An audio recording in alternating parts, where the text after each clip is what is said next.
परीक्षाएं सही से करवा नहीं पाएंगे, पेपर लीक होते रहेंगे, नकल माफिया जेल से बाहर आते रहेंगे और जब बेरोजगार अपनी आवाज उठाने के लिए इकट्ठे होंगे तो धारा 163 लगा देंगे। क्या आप सच में इस प्रदेश में युवाओं की सबसे बड़ी समस्या रोजगार से जुड़े इस अहम पहलू पर कोई ध्यान दे भी रहा है कि नहीं?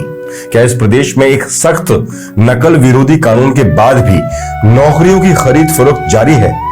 ताजा घटनाक्रम ने कई पुराने सवालों को एक बार फिर से जिंदा कर दिया है। जो सवाल थोड़े से मध्यम हो चले थे, एक बार फिर से उठने लगे हैं, शुरू होने लगे हैं। आज के वीडियो में विस्तार से पूरे घटनाक्रम को आपको बताएंगे, पुलिस से लेकर आयोग और छात्रों के हर आरोप से आपको रूबरू करवाएंगे। साथ ही वो ऑडियो भी आपको दिखाएंगे जो इस उठते सारे सवालों की वजह बना है। इसलिए वीडियो के अंत तक बने रहिए। सवाल प्रदेश के भविष्य का है। उत्तराखंड अधीनस्थ सेवा चयन आयोग की स्नातक स्तरीय परीक्षा एक बार फिर सवालों के घेरे में है। रविवार को परीक्षा शुरू होने के कुछ ही देर बाद पेपर लीक होने का दावा सामने आया, जिससे भर्ती प्रक्रिया की पारदर्शिता पर गंभीर प्रश्न चिन्ह लगे हैं। मामला तब और गंभीर हो गया जब बेरोजगार संघ अध्यक्ष राम कंडवाल और सुरेश सिंह के साथ ही उत्तराखंड स्वाभिमान मोर्चा के अध्यक्ष बॉबी पवार सहित त्रिभुवन सिंह चौहान और मोहित टिमरी ने भी इस मुहिम को आगे बढ़ा दिया। उत्तराखंड स्वाभिमान मोर्चा के अध्यक्ष और बेरोजगार संघ के पूर्व अध्यक्ष बॉबी पवार ने दावा किया कि परीक्षा का पेपर शुरू होते ही बाहर आ गया था। पवार ने वायरल स्क्रीनशॉट का हवाला देते हुए तत्काल जांच की मांग की। बेरोजगार संघ के प्रदेश अध्यक्ष राम कंडवाल ने कहा कि संघ ने पहले ही प्रशासन को पेपर लीक की आशंका जताई थी। उन्होंने सरकार पर लापरवाही का आरोप लगाते हुए कहा कि इतनी सतर्कता के बावजूद पेपर बाहर आना सरकार और आयोग की नाकामी ही है। कंडवाल ने कहा कि हर बार पेपर लीक कैसे हो जाता है, सरकार और आयोग जवाब दे। मामला तब और गर्मा गया जब इस मामले में पूछताछ के लिए उत्तराखंड पुलिस और हरिद्वार एसओजी ने बॉबी पवार पर ही सवालों की बौछार कर दी। पवार के सोशल मीडिया प्लेटफॉर्म पर उठाए आयोग के विरुद्ध सवालों पर, जिससे युवाओं में और ज्यादा रोष बढ़ गया। जिस प्रकार से चीजें बाहर आ रही है उसको मैनेज करने की कोशिश की जा रही है। पहले दिन हाकम सिंह और उसके साथी की गिरफ्तारी हुई, उसके बाद मैनेज करने की कोशिश की गई और वही पोस्ट, वही प्रेस कॉन्फ्रेंस उसके बाद उत्तराखंड पुलिस के पेज से हट जाती है दूसरे दिन जब पेपर बाहर आता है। फिर दूसरे पेपर के दिन जब पेपर बाहर आता है उसके बाद आप ये समझिए कि उसके बाद उसको मैनेज किया जाता है। पर मैं बताता हूँ ना, 2 एविडेंस को आपने मैनेज करने की कोशिश की, तीसरा एविडेंस भी बॉबी पवार देगा। 11:35 पर पेपर बाहर आया,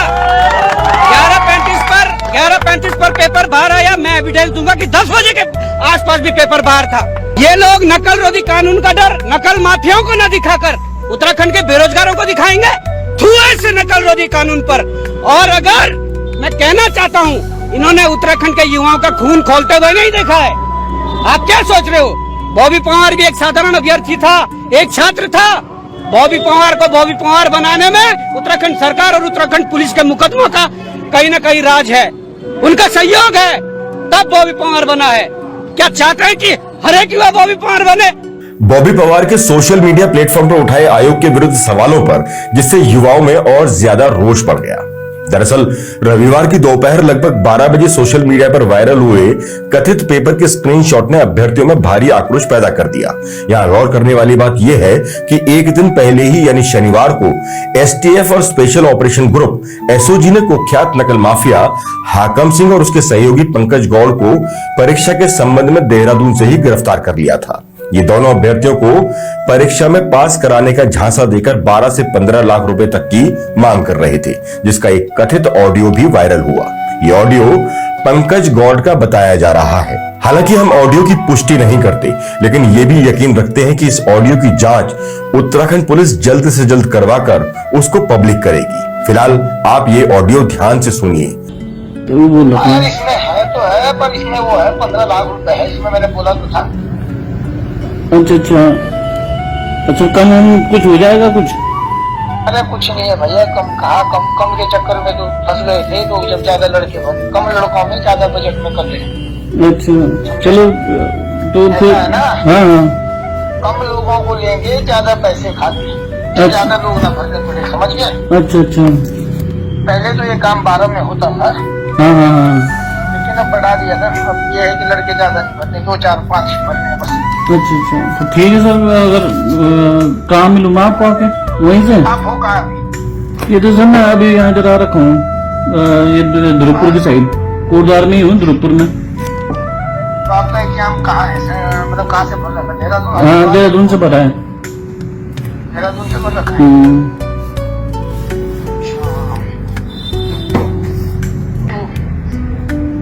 चलिए ठीक है, मैं बताता हूँ आपको। और वो सर वो थोड़ा पैसे का कैसा होगा? वो तो कैश होगा भैया सारा। पूरा कैश होगा? आप पैसे ला दें, पूरा कैश लाना पड़ेगा। अच्छा फिर ये भी तो है, डर भी तो है कि अगर पैसे ले लिया और काम भी नहीं हुआ तो रिटर्न हो जाएगा भाई वापस। ये है कैश की तो कोई कुछ भी नहीं होता फिर। यहाँ तो रिस्क तो लेना पड़ता है भाई। ये ऑडियो जिसमें कोटद्वार के एक अभ्यर्थी से 15 लाख में चयन करवाने का दावा किया जा रहा है, इसके वायरल होने के बाद पूरे प्रदेश के युवाओं में रोष फैल गया। हाकम सिंह के एक बार फिर एक्टिव होने पर लोग हर जगह यही पूछ रहे हैं कि आखिर हाकम सिंह का हाकिम है कौन, जबकि पुलिस कह रही है कि हाकम सिंह का कोई हाकिम नहीं। पुलिस ने यह साफ इशारा किया कि हाकम का कोई हाकम नहीं बल्कि ये गिरोह है। पुलिस का यह इशारा भी कई सवालों को जन्म दे रहा है कि आखिर कोई भी एक मामूली सा आदमी इतना बड़ा खेल करता आ रहा है और वो भी बिना किसी सरपरस्ती के। खैर, वरिष्ठ पुलिस अधिकारियों ने मामले के खुलासे के साथ कहा था कि हाकम कुछ अभ्यर्थियों को कोरा झांसा देकर 12 से 15 लाख रुपए ऐंठने की फिराक में था, लेकिन वहीं दूसरी तरफ सह आरोपी पंकज गौड़ का एकवालिया बयान और हाकम की कॉल रिकॉर्डिंग गहरी साजिश का खुलासा कर रही है। पंकज गौड़ के बयान के मुताबिक वो खुद परीक्षा में बैठने वाला था। उसने हाकम तक पहचान निकाली और उससे संपर्क बनाया। हाकम ने उसे परीक्षा पास करवा नौकरी लगवाने का भरोसा भी दिलाया। उसने पंकज को कहा कि यदि वो 15-15 लाख के 5 उम्मीदवार लाएगा तो उसके 12 लाख रुपए बच जाएंगे, यानी उसका काम फ्री में हो जाएगा। ये बयान खुद पंकज ने पुलिस को दिया है, जिससे जाहिर होता है कि वो हाकम की पहुंच में भरोसा कर रहा था, इसलिए वो खुद भी रुपए देने को तैयार था। पुलिस की जांच के मुताबिक शुरुआत में पंकज की मुलाकात उत्तरकाशी के ओटगांव निवासी रॉबिन प्रसाद से हुई थी, जो परीक्षा पास करने के लिए पंकज गौड़ के संपर्क में था। पंकज से पूछताछ में पता चला कि वो अरुण पवार, रॉबिन नौटियाल, गुलशन, मोनिका डोभाल और काला के संपर्क में था, जिन्हें उसने यकीन दिलाया था कि हाकम उसके संपर्क में है।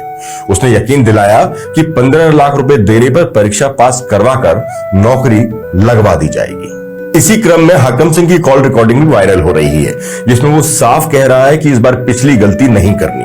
पिछली बार 12-12 लाख में ज्यादा अभ्यर्थियों का जिम्मा लिया था, जिस वजह से मामला बिगड़ गया। इस बार ज्यादा पैसे और कम काम होगा, यानी 15 लाख लेकर कुछ अभ्यर्थियों का ही काम किया जाएगा ताकि किसी को शक ना हो।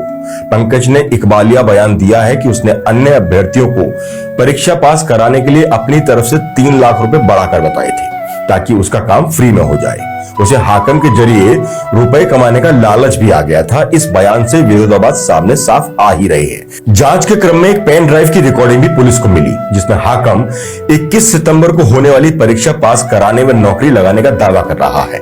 यह रिकॉर्डिंग भी जाहिर करती है कि साजिश कहीं गहरी थी, जिसमें बड़े स्तर पर मिली भगत की आशंका है। इसमें हाकम 15 लाख रुपए की राशि के एवज में अभ्यर्थी को परीक्षा में OMR शीट खाली छोड़ने को कह रहा है, जिसे बाद में भरा जाएगा। इससे जाहिर होता है कि वो अभ्यर्थियों को कोरा झांसा नहीं दे रहा था, उसके पास ट्रिक और लिंक दोनों ही थे। दूसरी तरफ पुलिस के वरिष्ठ अधिकारी कह रहे हैं कि दोनों गिरफ्तार आरोपी अभ्यर्थियों को कोरा झांसा दे रहे थे। उनके पास परीक्षा पास कराने के दावे को लेकर कोई लिंक नहीं मिले हैं। अब पुलिस जांच का एक दूसरा पहलू भी देखिए। देहरादून पुलिस और आयोग ने प्रेस वार्ता करके खुलासा किया कि पेपर का सिर्फ एक सेट यानी 3 पन्ने ही हरिद्वार के एक सेंटर से अभ्यर्थी के लिए बाहर आए थे। इसके पीछे कोई बड़ा गिरोह शामिल नहीं, इसलिए पूरी परीक्षा की शुचिता पर सवाल खड़ा नहीं होता। ये पेपर सिर्फ कुछ लोगों के बीच ही पहुंचा, है ना कमाल की बात। पुलिस खुद कह रही है कि एक सेट बाहर आया था और कुछ लोगों के बीच पहुंचा था, और ऐसे में कहा जा रहा है कि इससे पूरी परीक्षा की शुचिता पर सवाल खड़ा नहीं होता। इतनी बड़ी लापरवाही सामने आती है और आयोग कह रहा है कि सवाल उठाना लाजमी नहीं, खासकर तब जब आयोग के मुखिया गणेश मार्तोलिया कोई और नहीं बल्कि उत्तराखंड पुलिस के एक वरिष्ठ IPS अधिकारी रह चुके हैं, कई जिलों की कमान खुद संभाल चुके हैं। उसके बाद भी उनका ये जवाब गले से नीचे नहीं उतरता। जांच में एक बात और सामने आई है कि खालिद नाम का कोई शख्स है जिसके लिए पेपर बाहर आया। अब उसके संपर्क में आए छात्रों की जांच व तलाश जारी है। पुलिस के अनुसार खालिद पूरे कांड का प्रमुख है, जो खुद हरिद्वार के एक सेंटर में परीक्षा देने बैठा था। पुलिस को आशंका है कि उसके लिए ही पेपर बाहर आया ताकि उस तक सवालों के जवाब पहुंचाए जा सकें। सेंटर से खालिद की बहन तक के पास पेपर की स्क्रीनशॉट पहुंची। बहन ने टिहरी में असिस्टेंट प्रोफेसर के पद पर कार्यरत सहायक प्रोफेसर सुमन तक वो स्क्रीनशॉट भेजे और सवालों के जवाब मांगे। सुमन ने जवाब भेज दिए, लेकिन बाद में शक होने पर संबंधित प्रोफेसर पुलिस के पास जाने लगी, लेकिन उससे पहले ही बॉबी पवार से बात की। इससे एक बात और स्पष्ट होती है कि अब ऐसी धांधलियों में पुलिस से ज्यादा लोगों को उत्तराखंड के यूथ और बॉबी पवार पर थोड़ा ज्यादा भरोसा है। यहां एक और चीज घटित हुई। महिला प्रोफेसर पुलिस के सामने बताती है कि उसके द्वारा प्रकरण की जानकारी पुलिस को देने हेतु एक प्रार्थना पत्र लिखा गया था, लेकिन बॉबी पवार द्वारा उक्त महिला से पेपर के स्क्रीनशॉट मांगते हुए उसे इस संबंध में पुलिस को अवगत न करने के लिए कहा गया, जिसके बाद बॉबी पवार द्वारा बिना किसी सक्षम अधिकारी के प्रकरण के संबंध में अवगत कराए बिना परीक्षा प्रणाली को सनसनीखेज बनाने के उद्देश्य से उक्त स्क्रीनशॉट को सोशल मीडिया पर वायरल किया गया, जिन्हें कुछ अन्य लोगों द्वारा भी सोशल मीडिया अकाउंट पर प्रसारित करते हुए सरकार तथा सिस्टम के विरुद्ध आपत्तिजनक पोस्ट की गई। अब इन बातों की भी पुलिस जांच कर रही है कि आखिर बॉबी पवार ने पुलिस के सक्षम अधिकारी को इस मामले से अवगत कराए बगैर खुद ही जज बनने की कोशिश क्यों की। इन्हीं सवालों के बीच पुलिस ने बॉबी की भूमिका की भी जांच शुरू कर दी है। मुख्य आरोपी खालिद फरार बताया जा रहा है, जबकि उसकी बहन को गिरफ्तार कर लिया गया है। साथ ही इस पूरे प्रकरण को सामने लाने वाली महिला प्रोफेसर के खिलाफ भी जांच शुरू हो गई है, उसको गिरफ्तार कर लिया गया है। बॉबी पवार भी कह रहे हैं कि इस पूरे प्रकरण की जांच सीबीआई करे और पहली शुरुआत उनसे ही की जाए। सरकार भी कह रही है कि अब आरोपी बख्शे नहीं जाएंगे। सवाल कई हैं कि आखिरकार जब परीक्षा में मोबाइल नहीं ले जा सकते तो फिर अंदर से फोटो बाहर आई कैसे? जब परीक्षा केंद्रों पर जैमर लगे होते हैं, ऐसे में फोटो बाहर आना अपने आप में परीक्षा की तैयारियों पर सवाल उठाता ही है। इस पूरे प्रकरण में हाकम सिंह की गिरफ्तारी में जिस युवा ने प्रमुख भूमिका निभाई वो है बेरोजगार संघ के अध्यक्ष राम कंडवाल। उन्होंने 5 दिन तक रिक्शे में घूमकर नकल माफिया की खोज की, स्कूटी से उत्तरकाशी तक गए। जो 15 लाख वाला ऑडियो हमने आपको इससे पहले सुनाया है वो भी राम कंडवाल के कारण ही हो पाया है। अब जरा जिन पर इन सभी परीक्षाओं को निर्विवाद रूप से कराने की जिम्मेदारी है, उन आयोग के चेयरमैन गणेश शंकर मारतोलिया का बयान भी पूरा और ठीक से कान खोलकर सुन लीजिए ताकि सनद रहे।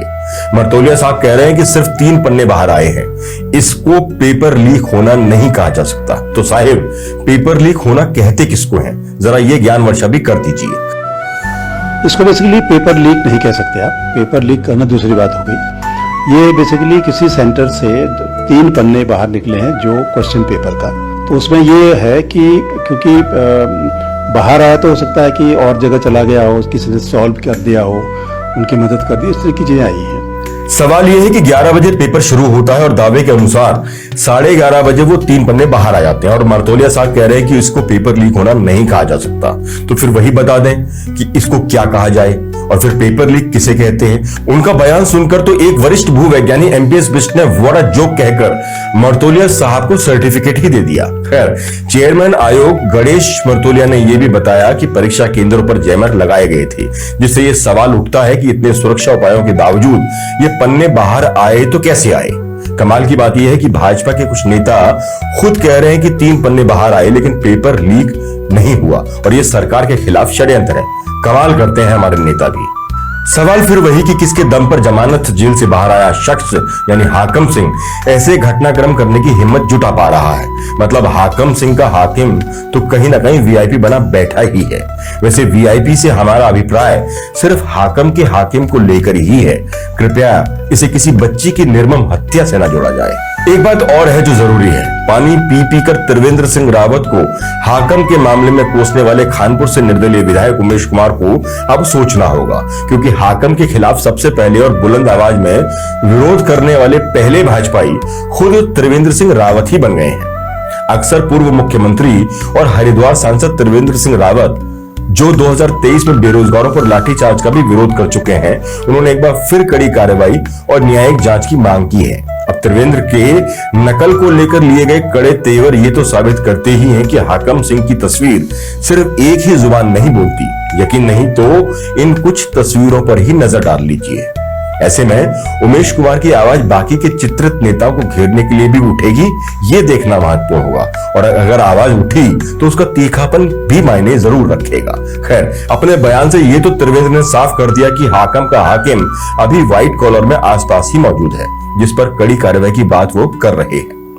खैर, त्रिवेंद्र सिंह रावत को छोड़कर सत्ता पक्ष का कोई भी नेता, फिर चाहे वो महेंद्र बाहुबली हो या फिर कुछ दिन पहले पुलिस को कोसने वाले विधायक खजान दास हो या आपदा में जिला अधिकारी देहरादून को अपशब्द कहने वाले मंत्री गणेश जोशी हो, कोई भी बेरोजगार युवाओं की मांग पर साथ दिखाई दे नहीं रहा। सबके सब चुप्पी साधे बैठे हैं। बेरोजगारों के इस मुद्दे पर उम्मीद विपक्ष से भी थी थोड़ा कि युवाओं की इस पीड़ा में वो उनकी आवाज में अपनी आवाज मिलाएंगे, लेकिन अफसोस विपक्ष के नेता सिर्फ सोशल मीडिया और अपने मुख्यालय में ही इसका विरोध करते रह गए। इससे एक बात और साबित होती है कि विपक्ष के रूप में कांग्रेस में सिर्फ उन मुद्दों पर आगे बात की जाती है जो उनकी राजनीति को सूट करता है। एक तरफ राहुल गांधी युवाओं की बात करते नहीं थकते, तो दूसरी तरफ उनकी पार्टी का कोई भी बड़ा नेता युवाओं के साथ सड़क पर खड़ा दिखाई देता नहीं। गढ़वाल से लोकसभा चुनाव लड़ चुके पूर्व प्रदेश अध्यक्ष गणेश गोयल ने जरूर दिल्ली एयरपोर्ट से एक संदेश युवाओं के नाम दिया, जिसमें साफ उनकी तरफ से कहा गया कि वो निजी तौर पर युवाओं के साथ कंधे से कंधा मिलाकर खड़े हैं। देहरादून वापस पहुंचते ही तमाम प्रदेश के युवा मुझे परेड ग्राउंड में अपने बीच ही पाएंगे। गोयल युवाओं का साथ छोड़कर कहीं जाने वाला नहीं है। बयान सुनिए जरा। जिस किसी भाई को सरकार की इस प्रताड़ना का सामना करना पड़ रहा है, वो जिस प्रकार की भी मदद हमसे चाहते हैं, वो निसंकोच, मैं निजी हैसियत से इस बात को कहना चाहता हूं कि निसंकोच मुझे संपर्क कर सकते हैं। अभी मैं फेसबुक में देख रहा था कि कुछ मेरे साथी लिख रहे हैं कि मैं परेड ग्राउंड में होना चाहिए। मैं कहाँ हूँ कि एक मीटिंग के चलते प्रदेश से बाहर हूँ और इस समय मैं दिल्ली एयरपोर्ट पर हूँ। लेकिन जैसे ही मैं प्रदेश में वापस आऊँगा, निश्चित रूप में अगर लोगों को मेरी आवश्यकता होगी तो मैं परेड ग्राउंड पर जाऊँगा। मुझे कोई इसमें हिचक नहीं है कि मैं परेड ग्राउंड जाने में मुझे कोई हिचक नहीं, पर मैं अभी प्रदेश से बाहर हूँ। मैं सबको संदेश देना चाहता हूँ कि जिस किसी भाई को किसी भी रूप में मेरी आवश्यकता की आन पड़े, मेरी जरूरत आन पड़े, मुझे संपर्क कर सकते हैं, मुझे संदेश भेज सकते हैं, संपर्क कर सकते हैं। मैं जैसे ही वापस आऊँगा, क्योंकि मुझे पटना एक मीटिंग में शामिल होने जाना है, तो मैं जैसे ही वापस आऊँगा मैं भी आप लोगों के साथ उसमें शरीक होऊंगा। कुछ और सवाल भी हैं जो इस परीक्षा के बाद सामने आए हैं। कुछ परीक्षा देने वाले छात्रों ने कई संशय इस परीक्षा पर जताए हैं। इन युवाओं की कुछ और शंकाएं हैं जो इस परीक्षा ही नहीं, इस पूरे सिस्टम पर सवालिया निशान खड़े कर रही हैं। ना तो हमारी रोल नंबर की मार्किंग है, ना हमारे क्वेश्चन जो हमने सही किए थे उसकी मार्किंग है। ये हमारे सेंटर की है और ये दूसरे सेंटर की है। एक उसमें 4 ऑप्शन है, A B C D, ठीक है। इसमें आप देख सकते हैं इसमें बिल्कुल ब्लैंक है, लेकिन इसमें क्या है, इसमें प्रॉपर उसकी आंसरिंग आई है जो हमने किया मार्क। किसी न किसी तरह पेपर लीक की संभावना लग रही है इसमें, और कल न्यूज भी आ गई थी, तो किसी न किसी कारण से ये पेपर लीक लग रहा है हम लोगों को। ब्लैंक है बिल्कुल। दूसरे सेंटर की भरी पड़ी है। अब आज शाम को या कल तक, एक हफ्ते में जब भी आंसर शीट आएगी, अपलोड होगी साइट पे, हमें तो ये भी पता नहीं कि हमारा आंसर कौन सा है, हमने क्या चूज कर रखा है। टेक्निकल ग्लिच कैसे हो सकता है? सारा पूरा सेंटर पे हो सकता है। अभी बताइए ना, एक बच्चे के साथ टेक्निकल ग्लिच माना जाएगा, 500 बच्चों के साथ टेक्निकल ग्लिच नहीं माना जाएगा। या फिर कुछ केमिकल करा, पता नहीं क्या करा, कुछ ना कुछ तो किया, कुछ ना कुछ तो गड़बड़ है। ये चीज सही तो है नहीं। इसका आयोग हमें जानकारी दे कि इस सेंटर में ऐसा क्यों नहीं आया है। वो कह रहे हैं कि आयोग वाले आएंगे, आयोग वाले कह रहे हैं प्रिंसिपल मैम से बात करो, प्रिंसिपल मैम मिलने के लिए तैयार नहीं है हमें। अब इस पूरे घटनाक्रम के बाद बेरोजगार संघ के आह्वान पर देहरादून की सड़कों पर एक बार फिर सरकार और आयोग के खिलाफ युवाओं की भारी भीड़ जमा है। पुलिस ने इस पूरे इलाके में धारा 163 लागू की, लेकिन फिर भी बड़ी संख्या में युवा यहां पहुंच ही गए। हालात बिगड़े नहीं, इसके लिए कई जगहों से आ रहे युवाओं को रास्ते में भी रोका गया। बावजूद इसके युवाओं की भारी भीड़ देहरादून के परेड ग्राउंड में जमा हो गई। हालांकि पिछली बार से सबक लेते हुए पुलिस इस बार काफी सतर्क दिखाई दे रही है। संघ के अध्यक्ष राम कंडवाल के साथ पेपर लीक से गुस्साए प्रदेश भर के युवा देहरादून के परेड मैदान में डटे हुए हैं। बेरोजगार संघ ने इस पूरे मामले की सीबीआई जांच करने की मांग रखी है। उनके साथ ही मांग है कि 21 सितंबर को होने वाली परीक्षा को स्थगित किया जाए। पूर्व में इसके लिए मुख्यमंत्री से लेकर आयोग के अध्यक्ष से भी संघ के पदाधिकारियों ने मुलाकात की थी, लेकिन युवाओं की इस बात को पूरी तरह से अनदेखा कर दिया गया। सिर्फ देहरादून ही नहीं, बल्कि कुमाऊं के हल्द्वानी में भी युवा इस समय सड़कों पर खड़े हैं। बेरोजगार युवा परेड ग्राउंड में सोमवार सुबह से ही अभी तक डटे हुए हैं। सड़क पर ही रात गुजार रहे हैं, वहीं चूल्हा जला खाना भी बना रहे हैं। मतलब एक बार फिर से युवाओं ने खूंटा गाड़ दिया है अपनी मांगों को लेकर। वैसे इसे प्रदेश का दुर्भाग्य ही कहा जाएगा कि प्रदेश का भविष्य सड़कों पर सोने को मजबूर हो गया है। जब प्रदेश के लोग अपने घरों में चैन की नींद सोए हुए हैं, ये युवा उन्हीं के बच्चों के भविष्य के लिए सड़कों पर सर के नीचे ईंट पत्थर को तकिया बना खुले में सोए हैं। इन युवाओं के जज्बे को सलाम जरूर किया जाना चाहिए। ऐसे में हमारी भी प्रदेश के युवा मुख्यमंत्री पुष्कर सिंह धामी से अपील है कि वो निष्पक्ष रूप से प्रदेश के भविष्यकर्ता युवाओं के दोषियों को ऐसी सजा दिलवाएं कि अगली बार कोई माफिया कैसा भी हो वो हिम्मत न कर सके प्रदेश के भविष्य से खिलवाड़ करने की। इसी मुद्दे पर तेज तर्रार पत्रकार और प्रदेश गठन की लड़ाई में शामिल रहे